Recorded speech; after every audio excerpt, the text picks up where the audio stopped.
നമസ്കാരം, സംസ്കൃതിയുടെ പുതിയൊരു ക്ലാസ്സിലേക്ക് സ്വാഗതം. 2024 ജൂൺ 18 നടന്ന നെറ്റ് കൊമേഴ്സിന്റെ ക്വസ്റ്റ്യൻ പേപ്പർ അതുപോലെ തന്നെ അതിന്റെ ആൻസർ ഡിസ്കഷൻ ആണ് നമ്മൾ ഇന്ന് ചെയ്യാനായിട്ട് പോകുന്നത്. ഓക്കെ, അപ്പൊ നമുക്ക് ആദ്യത്തെ ക്വസ്റ്റ്യൻ നോക്കാം.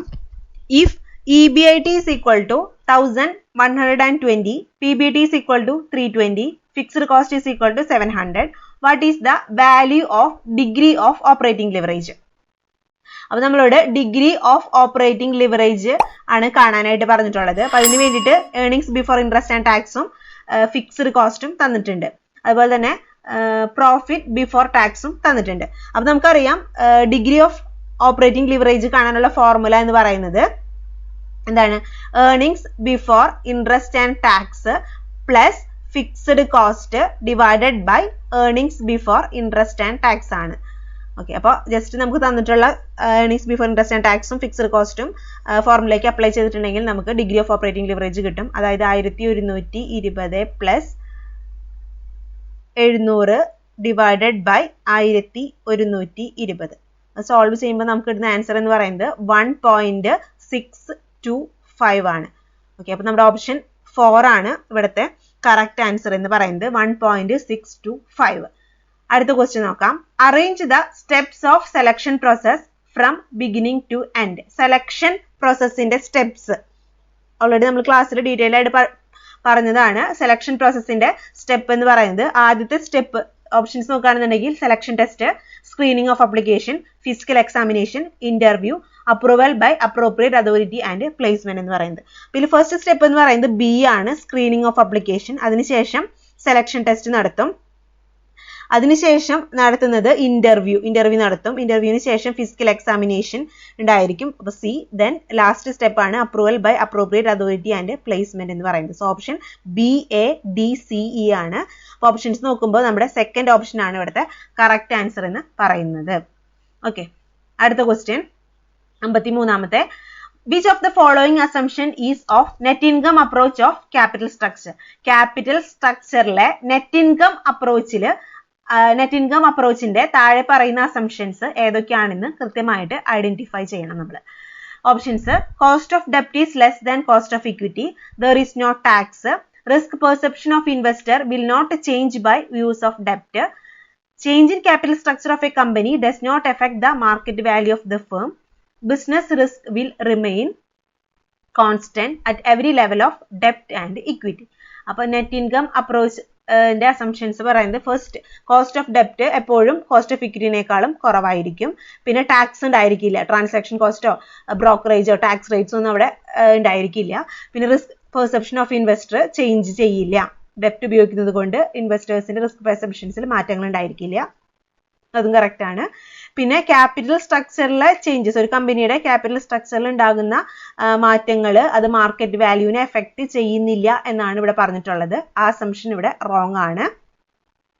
പിന്നെ business risk will remain constant at every level of ഡെപ്റ്റ് ആൻഡ് ഇക്വിറ്റി മിക്സും, അതും അസംഷൻ ഇവിടെ റോങ് ആണ്. അപ്പോൾ ABC അസംഷൻസ് ആണ് കറക്റ്റ്. സോ ഓപ്ഷൻ സി ആണ് നമ്മുടെ കറക്റ്റ് ആൻസർ ആയിട്ട് 53 ക്വസ്റ്റ്യൻ ആൻസർ ആയിട്ട് വരുന്നത്. Option C, ABC. ഓക്കെ, ഇനി അടുത്ത ക്വസ്റ്റ്യൻ നോക്കാം.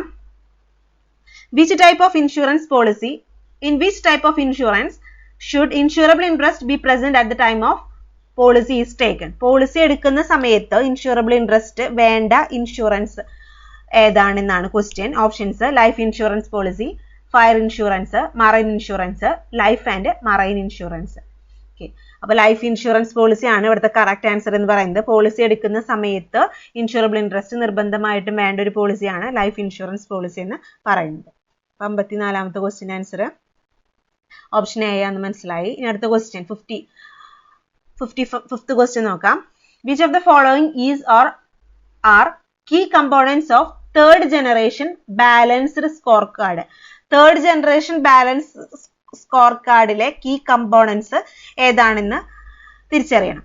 അപ്പോൾ ഈ സ്കോർ കാർഡ് അല്ലെങ്കിൽ ബാലൻസ്ഡ് സ്കോർ കാർഡ് എന്ന് പറയുന്നത് ഒരു പെർഫോമൻസ് മാനേജ്മെന്റ് റിപ്പോർട്ടാണ്. മാനേജ്മെന്റ് ടീം ഉപയോഗിക്കുന്ന ഒരു പെർഫോമൻസ് മാനേജ്മെന്റ് റിപ്പോർട്ടാണ് ബാലൻസ്ഡ് സ്കോർ കാർഡ് എന്ന് പറയുന്നത്. അപ്പൊ അതിൽ വരുത്തിയിട്ടുള്ള ഇംപ്രൂവ്മെന്റ്സും മാറ്റങ്ങളും മോഡിഫിക്കേഷൻസും എല്ലാം അടങ്ങുന്നതാണ് ഈ third generation balanced score card എന്ന് പറയുന്നത്. അപ്പോൾ ഇതിന് മെയിൻ കമ്പോണൻസ് എന്ന് പറയുന്നത് ഇതൊക്കെയാണ്.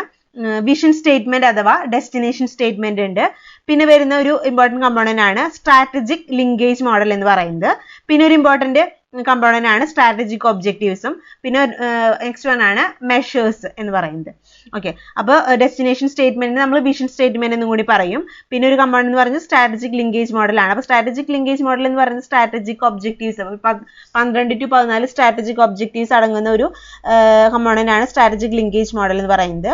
പിന്നെ സ്ട്രാറ്റജിക് ഒബ്ജക്റ്റീവ്സ് ഉണ്ട്, പിന്നെ മെഷേഴ്സ് ഉണ്ട്.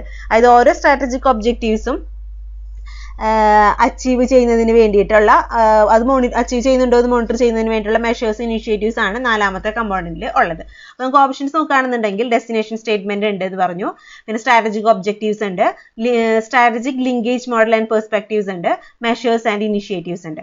അപ്പോൾ ഓപ്ഷൻ ഇ ആയിട്ടുള്ള സ്ട്രാറ്റജിക് ഗ്രോത്ത് ഡൈവേഴ്സിഫിക്കേഷൻ എന്നുള്ള ഒരു കമ്പോണന്റ് അവിടെ ഇല്ല. അപ്പോൾ option A, B, C, D ഇവിടെ കറക്റ്റ് ആണ്. അപ്പൊ തന്നിരിക്കുന്ന ഓപ്ഷൻസിൽ സെക്കൻഡ് ഓപ്ഷൻ ആണ് ഇവിടുത്തെ കറക്റ്റ് ആൻസർ ആയിട്ട് വരുന്നത്. അപ്പൊ 55ാമത്തെ ക്വസ്റ്റ്യൻ ആൻസർ എന്ന് പറയുന്നത് സെക്കൻഡ് ഓപ്ഷൻ ആണ്. അടുത്തത്, who has proposed the theory of absolute advantage in his book an enquiry into nature causes of wealth of nations. നമുക്ക് എല്ലാവർക്കും അറിയാവുന്നതാണ് തിയറി ഓഫ് ആബ്സല്യൂട്ട് അഡ്വാൻറ്റേജ് കൊണ്ടുവന്നിട്ടുള്ളത് ആഡം സ്മിത്ത് തന്നെയാണ് അല്ലെ. അപ്പൊ option second option Adam Smith തന്നെയാണ് correct answer ആയിട്ട് വരുന്നത്. അപ്പൊ 56ാമത്തെ ക്വസ്റ്റ്യന്റെ ആൻസർ എന്ന് പറയുന്നത് ആഡം സ്മിത്ത് ആണ്. ഓക്കെ, അടുത്ത ക്വസ്റ്റ്യൻ നോക്കാം. In which year general agreement on tariff and trade was setup? GATT എന്നാണ് സെറ്റപ്പ് ചെയ്തതെന്നാണ് question. GATT was setup in October 1947 ഉണ്ട്, നവംബർ 1964 ഉണ്ട്, ജനുവരി 1995 ഉണ്ട്, ജൂലൈ 1991 ഉണ്ട്. നമുക്കറിയാം ഒക്ടോബർ 1947 ഗാട്ട് സെറ്റപ്പ് ചെയ്തിട്ടുള്ളത്. അടുത്ത ക്വസ്റ്റ്യൻ മാച്ച് ചെയ്യാനാണ്. ലിസ്റ്റ് 1 വിത്ത് ലിസ്റ്റ് 2 ആയിട്ട് മാച്ച് ചെയ്യണം. Interest accrued on investment, bank over draft, trade mark, stores and spares. അപ്പൊ തന്നിരിക്കുന്നവയിൽ ഇൻട്രസ്റ്റ് അക്രൂഡ് ഓൺ ഇൻവെസ്റ്റ്മെന്റ് എന്ന് പറയുന്ന ഒരു current asset other than current assets. അപ്പൊ ഇൻട്രസ്റ്റ് അക്രൂഡ് എന്ന് പറയുന്നത് ഓപ്ഷൻ 4ാമത്തെ ഓപ്ഷനായിട്ട് നമുക്ക് മാച്ച് ചെയ്യാം. പിന്നെ ബാങ്ക് ഓഫ് ഡ്രാഫ്റ്റ് എന്ന് പറയുന്നത് നമുക്കറിയാം ഒരു കറന്റ് ലയബിലിറ്റി ആണ്. Trade mark is related with property, plant and equipment. പിന്നെ stores and spares related with current asset inventory ആണ് സ്റ്റോഴ്സ് ആൻഡ് സ്പെയർസ് എന്ന് പറയുന്നത്. അപ്പോൾ നമുക്ക് നോക്കുമ്പോൾ ഓപ്ഷൻ എ 4 ആണ്, ഓപ്ഷൻ ബി 1 ആണ്. ഓക്കെ, അപ്പൊ നമ്മുടെ ആൻസർ വരുന്നത് ഓപ്ഷൻ 4 ആണ്. A 4, B1, C2 and D3. Option 4 ആണ് നമ്മുടെ 58ാമത്തെ ക്വസ്റ്റ്യന്റെ ആൻസർ എന്ന് പറയുന്നത്. അടുത്ത ക്വസ്റ്റ്യൻ 59th ക്വസ്റ്റ്യൻ നോക്കാം. ഇവിടെയും ലിസ്റ്റ് മാച്ച് ചെയ്യാൻ തന്നെയാണ്, ലിസ്റ്റ് 1 വിത്ത് ലിസ്റ്റ് 2. അപ്പൊ ലിസ്റ്റ് 1 ഇന്ത്യൻ അക്കൗണ്ടിങ് സ്റ്റാൻഡേർഡ്സും അപ്പൊ അതിന്റെ അത് എന്തുമായിട്ട് റിലേറ്റഡ് ആണെന്നുള്ളതാണ് ലിസ്റ്റ് 2 തന്നിട്ടുള്ളത്. അപ്പൊ ഇന്ത്യൻ അക്കൗണ്ടിങ് സ്റ്റാൻഡേർഡ് 1 നമുക്കറിയാം it is related with preparation of financial statement ആണ്. Indian accounting standard 1 is related with presentation of financial statement ആണ്. Indian accounting standard 2 is related with inventories ആണ്. പിന്നെ accounting standard 16 is related with property, plant and എക്യുപ്മെന്റും. 18 is related with revenue ആണ് കേട്ടോ. അപ്പൊ അങ്ങനെ നോക്കുകയാണെന്നുണ്ടെങ്കിൽ ഓപ്ഷൻ 2 ആണ് ഇവിടുത്തെ കറക്റ്റ് ആൻസർ എന്ന് പറയുന്നത്. ഓക്കെ, അടുത്തത് under section 44 AB of the income tax act, audit is compulsory if a person is carrying on business whose gross turnover exceeds. ഒരു ബിസിനസ് റൺ ചെയ്യുന്ന ആൾക്ക് അവരുടെ ടേൺ ഓവർ എത്ര എമൗണ്ടിനേക്കാളും കൂടുതലാവുകയാണെങ്കിലാണ് സെക്ഷൻ 44 AB പ്രകാരം ഓഡിറ്റ് കമ്പൽസറി ആണെന്ന് പറയുന്നത്. ഓപ്ഷൻ 60 lakh ഉണ്ട്, 1 crore ഉണ്ട്, 50 lakhs ഉണ്ട്, 2 crore ഉണ്ട്. നമ്മുടെ ഓപ്ഷൻ 2 അതായത് 1 crore rupees ആണ് ഇവിടുത്തെ കറക്റ്റ് ആൻസർ എന്ന് പറയുന്നത്. ഓക്കെ, ഇനി അടുത്തത് match list with list 2 match ചെയ്യാൻ തന്നെയാണ് ഇവിടെ. Income effect, substitution effect, demand schedule for and market demand schedule. അപ്പൊ income effect is related with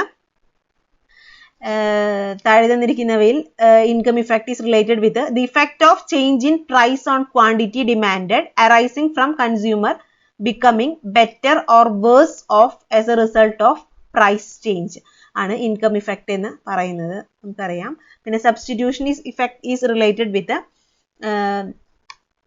the effect of change in price on quantity demanded an individual arising from consumer switching to or from alternative products. Then substitution effect ആയിട്ട് വരുന്നത്. Demand schedule for എന്ന് പറയുന്നത് it's a table showing the different quantities of good that a person willing and able to buy at a given period of time ആണ്. പിന്നെ market demand schedule എന്ന് പറയുന്നത് it's a table showing the different total quantities of a good that a consumers are willing and able to buy at a various prices over a given period of time. അപ്പോൾ 61 ക്വസ്റ്റ്യൻ്റെ answer എന്ന് പറയുന്നത് A4 ആണെന്ന് പറഞ്ഞു, B3 ആണെന്ന് പറഞ്ഞു. A4 B3. അപ്പോൾ നമ്മുടെ option second ആണ് നമ്മുടെ കറക്റ്റ് ആൻസർ എന്ന് പറയുന്നത്. അടുത്ത question 62 question number who has stated this performance appraisal too often degenerates into dishonest annual rituals. Performance അപ്രൈസലിനെ പറ്റിയിട്ട് ഇങ്ങനെ ഒരു സ്റ്റേറ്റ്മെന്റ് കൊണ്ടുവന്നത് ആരാന്നാണ് ക്വസ്റ്റ്യൻ. ഓപ്ഷൻ സെക്കൻഡ് ഓപ്ഷൻ ആണ് correct answer. Armstrong and Murlis ആണ് പെർഫോമൻസ് അപ്രൈസലിനെ പറ്റിയിട്ട് ഈ സ്റ്റേറ്റ്മെന്റ് കൊണ്ടുവന്നിട്ടുള്ളത്. അടുത്ത question what is not included in demand and quantity demanded. താഴെ തന്നിരിക്കുന്നവയിൽ ഡിമാൻഡ് അതുപോലെ തന്നെ ക്വാണ്ടിറ്റി ഡിമാൻഡഡ് ആയിട്ട് ബന്ധപ്പെടാത്ത ഏതാണ്? Option taste and desires of consumer for a commodity, expense of the consumer, price of related goods, substitutes or complements. അറിയാം കൺസ്യൂമേഴ്സിന്റെ expense ഒരിക്കലും ഇതുമായിട്ട് ബന്ധപ്പെടുന്നില്ല അല്ലെ. ഓപ്ഷൻ സെക്കൻഡ് ആണ് ഇവിടെ കറക്റ്റ് ആൻസർ ആയിട്ട് വരുന്നത്. അടുത്ത question 64th question match list first with list 2. First list finance lease, operating lease, sale and lease back, direct lease ഉണ്ട്. അപ്പൊ തന്നിരിക്കുന്ന ലിസ്റ്റ് 2 ആയിട്ട് ബന്ധപ്പെടുമ്പോൾ ഫിനാൻസ് ലീസ് എന്ന് പറയുന്നത് ഫിനാൻസ് ലീസിൽ the lessor transfers substantially all the risk and rewards incidental to the ownership of the asset to the lessee. ഇവിടെ ഏതും transfer ചെയ്യുന്നുണ്ട്, റിസ്ക്കും ഇവിടെ ട്രാൻസ്ഫർ ചെയ്യുന്നുണ്ട്. അപ്പോൾ ഫിനാൻസ് ലീസ് ഇസ് റിലേറ്റഡ് വിത്ത് എന്ത് ലിസ്റ്റ് 2 ഫസ്റ്റ് ഓപ്ഷൻ ആണ് അതായിട്ട് റിലേറ്റഡ് ആയിട്ട് വരുന്നത്. അപ്പോൾ ഇവിടെ ലെസർ എന്തും ട്രാൻസ്ഫർ ചെയ്യുന്നുണ്ട്, എല്ലാ റിസ്ക്കും റിവാർഡ്സും ആർക്ക് ട്രാൻസ്ഫർ, ലെസ്സിക്ക് ഇവിടെ ട്രാൻസ്ഫർ ചെയ്യുന്നുണ്ട്. ഓപ്പറേറ്റിംഗ് ലീസിൽ ഇവിടെ വരുന്നത് lessor does not transfer all the risk and rewards incidental to ownership of അസറ്റിന്റെ ഓണർഷിപ്പ് ആയിട്ട് ബന്ധപ്പെട്ട് റിസ്ക്കും റിവാർഡ്സും ഒന്നും ഇവിടെ ട്രാൻസ്ഫർ ചെയ്യുന്നില്ല ഓപ്പറേറ്റിംഗ് ലീസിൽ. പിന്നെ sale and lease back is related with the lessee sell and asset for cash to prospective lessor, അതാണ് sale and lease back. അപ്പോൾ C related with third option and D direct lease എന്ന് പറയുന്നത് lessee the lease under which lessor owns or acquires assets that are leased at a given lessee. Okay, അപ്പോൾ നമ്മൾ നോക്കുമ്പോൾ നമ്മുടെ options നോക്കുമ്പോൾ A first, B fourth option ആണ്. A first,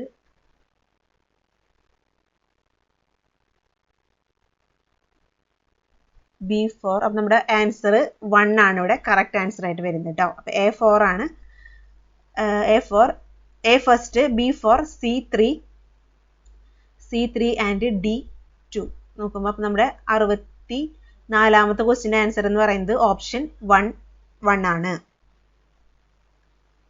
അടുത്ത question നോക്കാം.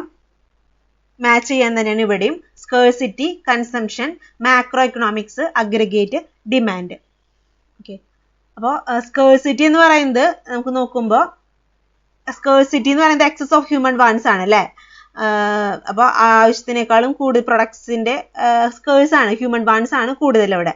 അപ്പോൾ ആക്ച്വലി പ്രൊഡ്യൂസ് ചെയ്യുന്ന പ്രൊഡക്ട്സിനേക്കാളും സർവീസിനേക്കാളും ഇവിടെ ഹ്യൂമൻ വാൻസ് കൂടുതലായി നിൽക്കുന്ന സിറ്റുവേഷനാണ് നമ്മൾ സ്കേഴ്സിറ്റി എന്ന് പറയുന്നത്. പിന്നെ കൺസംഷൻ, എന്താണ് കൺസംഷൻ നോക്കിയേ. കൺസംഷൻ എന്ന് പറയുന്നത് act of using goods and services to satisfy the want. അപ്പോൾ B related with first. And macro economics എന്ന് പറയുന്നത് it's a branch of economics that studies economy aggregate of overall level of price, output, employment in the economy. പിന്നെ aggregate demand എന്ന് പറയുന്നത് total amount of output in the ഇക്കോണമിയാണ്.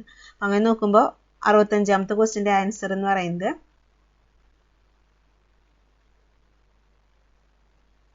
A3B1. അപ്പോൾ option 3 ആണ് ഇവിടുത്തെ correct answer എന്ന് പറയുന്നത്. ഇനി അടുത്ത ക്വസ്റ്റ്യൻ നോക്കാം. Which of the following is probability sampling? അപ്പോൾ താഴെ പറയുന്നവയിൽ ഏതാണ് പ്രോബബിലിറ്റി സാമ്പിളിങ്ങിന്റെ ടൈപ്സ് എന്നാണ് question. Simple random sampling, clustered sampling, quota sampling, stratified sampling and snowball sampling. അപ്പോൾ നമുക്കറിയാം പ്രോബബിലിറ്റി സാമ്പിളിംഗ് എന്ന് പറയുന്നത് റാൻഡംലി സെലക്ട് ചെയ്യാണ്. ഒരു സാമ്പിൾ റാൻഡമായിട്ട് സെലക്ട് ചെയ്യുന്ന പോപ്പുലേഷനിൽ റാൻഡമായിട്ട് സെലക്ട് ചെയ്യുന്ന സാമ്പിൾ സെലക്ട് ചെയ്യുന്ന മെത്തേഡാണ് പ്രോബബിലിറ്റി സാമ്പിളിംഗ് എന്ന് പറയുന്നത്.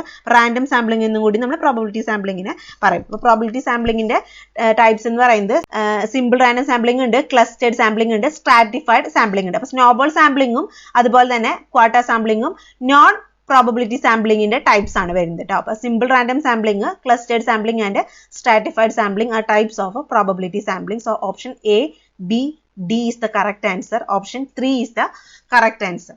അപ്പോൾ 66ാമത്തെ ക്വസ്റ്റ്യൻ ആൻസർ എന്ന് പറയുന്നത് ഓപ്ഷൻ 3 ആണ്. അടുത്ത ക്വസ്റ്റ്യൻ നോക്കാം. 67ാമത്തെ question. In financial enterprises dividend paid are showing which one of the following activities of cash flow statement? ഒരു ഫിനാൻഷ്യൽ എന്റർപ്രൈസസിൽ ഡിവിഡൻഡ് പേ ചെയ്തു എന്ന് പറയുന്നത് ക്യാഷ് ഫ്ലോ സ്റ്റേറ്റ്മെന്റിൽ ഏത് ആക്ടിവിറ്റിയിലാണ് കാണിക്കുന്നത്? ഓപ്പറേറ്റിംഗ് ആക്ടിവിറ്റി ആണോ, ഫിനാൻഷ്യൽ ആക്ടിവിറ്റി ആണോ, ഇൻവെസ്റ്റിംഗ് ആക്ടിവിറ്റി ആണോ, ഓപ്പറേറ്റിംഗ് ആൻഡ് ഫിനാൻസിംഗ് ആക്ടിവിറ്റീസ്? രണ്ടും കൂടി ഓപ്പറേറ്റിംഗ് ഫിനാൻസിംഗ് ആക്ടിവിറ്റീസിലും കാണിക്കൂ എന്നാണ് ക്വസ്റ്റ്യൻ. അപ്പോൾ നമ്മുടെ അടുത്ത ആൻസർ എന്ന് പറയുന്നത് ഫിനാൻസിംഗ് ആക്ടിവിറ്റീസ് ആണ്. ഫിനാൻസിംഗ് ആക്ടിവിറ്റീസിലാണ് ഡിവിഡൻഡ് പെയ്ഡ് കാണിക്കുന്നത് കേട്ടോ. അടുത്ത question 68th question. Working capital of A company is ₹6 lakh. Current ratio 2.5:1. Liquid ratio 1.5:1. What is the value of inventory? എന്താണ് ഇൻവെന്ററിയുടെ വാല്യൂ എന്നാണ് ക്വസ്റ്റ്യൻ. അപ്പൊ ഇത് നമുക്ക് ഇൻവെന്ററി കാണണം. അപ്പൊ അതിന് വേണ്ടിയിട്ട് എന്തൊക്കെ തന്നിട്ടുണ്ട്? കറന്റ് റേഷ്യോ തന്നിട്ടുണ്ട്, വർക്കിംഗ് ക്യാപിറ്റൽ തന്നിട്ടുണ്ട്, ലിക്വിഡ് റേഷ്യോ തന്നിട്ടുണ്ട്. ഓക്കെ, അപ്പൊ നമുക്കറിയാം കറന്റ് റേഷ്യോ എന്ന് പറയുന്നത്, കറന്റ് റേഷ്യോ എങ്ങനെയാണ്? Current assets divided by current liabilities ആണ്. ഓക്കെ, അപ്പൊ കറന്റ് റേഷ്യോ നമുക്ക് തന്നിട്ടുള്ളത് 2.5 ആണ്. 2.5 is equal to current assets divided by current liabilities. പിന്നെ നമുക്ക് വർക്കിംഗ് ക്യാപിറ്റൽ തന്നിട്ടുണ്ട്. Working capital is equal to എത്രയാണ്? വർക്കിംഗ് ക്യാപിറ്റൽ എങ്ങനെയാണ്? Current assets minus current liabilities ആണ് അല്ലേ? അപ്പൊ കറന്റ് വർക്കിംഗ് ക്യാപിറ്റൽ 6 lakh നമുക്ക് തന്നിട്ടുണ്ട്. 6 lakh is equal to current assets minus current liabilities. അപ്പോൾ നമുക്കറിയാം ഇവിടെ കറന്റ് ലയബിലിറ്റീസ് കാണാനായിട്ട്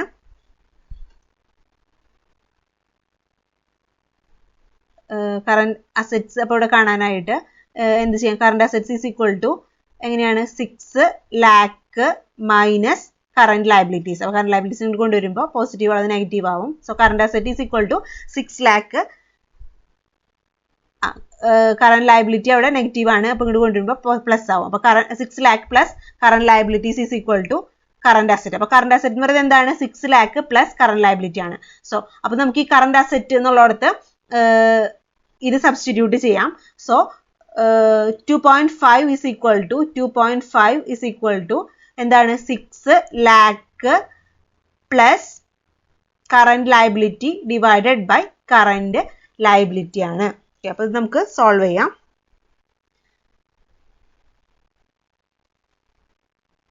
അപ്പോൾ 2.5 current liability is equal to 6 lakh plus current liability ആണ്.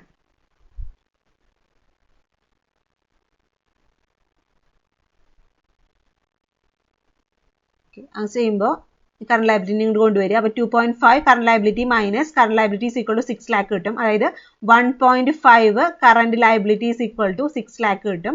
അപ്പോൾ നമുക്ക് കറന്റ് ലയബിലിറ്റി ആയിട്ട് കിട്ടുന്നത് 6 lakh ഡിവൈഡഡ് ബൈ 1.5 ആണ്. 6 lakh ഡിവൈഡ് ബൈ 1.5 ചെയ്യുമ്പോൾ നമുക്ക് കിട്ടുന്നത് കറന്റ് ലയബിലിറ്റി ആയിട്ട് കിട്ടുന്നത് 4 lakh ആണ് കേട്ടോ. So current liability is equal to 4 lakh കിട്ടി. ഓക്കെ, അപ്പോൾ കറന്റ് ലയബിലിറ്റി 4 lakh കിട്ടി. പിന്നെ നമുക്കറിയാം 6 lakh പ്ലസ് കറന്റ് ലയബിലിറ്റി ആണ് കറന്റ് അസറ്റ് എന്ന് പറയുന്നത്. അപ്പോൾ 6 ലാഖിന്റെ ഒപ്പം 4 ലാഖ് ആഡ് ചെയ്യുമ്പോൾ നമുക്ക് എന്ത് കിട്ടും? കറന്റ് അസറ്റ് കിട്ടും. അപ്പോൾ കറന്റ് അസറ്റ് ആയിട്ട് നമുക്ക് കിട്ടുന്നത് എന്താണ്? 6 ലാഖ് പ്ലസ് 4 ലാഖ് എത്ര? 10 ലാഖ് ആണ് കറന്റ് അസറ്റ് ആയിട്ട് നമുക്ക് കിട്ടുന്നത്. ഓക്കെ, പിന്നെ ഇൻവെന്ററീസ് ആണ് നമുക്ക് കാണേണ്ടത് അല്ലേ? അപ്പോൾ ഇൻവെന്ററീസ് കാണാനായിട്ട് ലിക്വിഡ് റേഷ്യോ തന്നിട്ടുണ്ട്. അപ്പോൾ നമുക്കറിയാം ലിക്വിഡ് റേഷ്യോ അല്ലെങ്കിൽ ക്വിക്ക് റേഷ്യോ എന്ന് പറയുന്നത് എന്താണ്? Quick asset divided by current liabilities ആണ്. അപ്പോൾ ക്വിക്ക് അസറ്റ് എന്ന് പറയുന്നത് എന്താണ്? കറന്റ് അസറ്റിൽ നിന്ന് ഇൻവെന്ററീസ് കുറയ്ക്കുന്നതാണ്. അപ്പോൾ കറന്റ് അസറ്റ്സ് മൈനസ് ഇൻവെന്ററീസ് എന്താണ്? Inventories divided by current liabilities ആണ് ലിക്വിഡ് റേഷ്യോ എന്ന് പറയുന്നത്. അപ്പോൾ നമുക്ക് ഓൾറെഡി കറന്റ് അസറ്റും കറന്റ് ലയബിലിറ്റീസും നമുക്കറിയാം. അപ്പോൾ അതിൽ നിന്ന് നമുക്ക് എന്ത് കിട്ടണം? ഇൻവെന്ററീസ് കണ്ടുപിടിക്കുക. അപ്പോൾ ക്വിക്ക് റേഷ്യോ എന്ന് പറയുന്നത് 1.5 ആണ് തന്നിട്ടുള്ളത്. പിന്നെ കറന്റ് അസറ്റ് എന്ന് പറയുന്നത് 10 ലാഖ് ആണ്. അപ്പോൾ 10 ലാഖ് ദെൻ ഇൻവെന്ററീസ് കാണണം ഡിവൈഡഡ് ബൈ കറന്റ് ലയബിലിറ്റീസ് എന്ന് പറയുന്നത് 4 ലാഖ് ആണ്. ഓക്കെ, വരുമ്പോൾ 1 lakh into 4 lakh is equal to 10 lakh minus inventory. അപ്പോൾ 1.5 into 4 lakh is equal to 6 lakh. 6 lakh is equal to 10 lakh minus inventory. So inventory is equal to 10 lakh minus 6 lakh. So 4 lakh ആണ് നമുക്ക് inventory ആയിട്ട് കിട്ടുന്നത്. So 4 lakh option 3 ആണ് ഇവിടെ 4 lakh വരുന്നത്. അപ്പോൾ option 3 ആണ് ഇവിടുത്തെ കറക്റ്റ് ആൻസർ എന്ന് പറയുന്നത്. ഓക്കെ.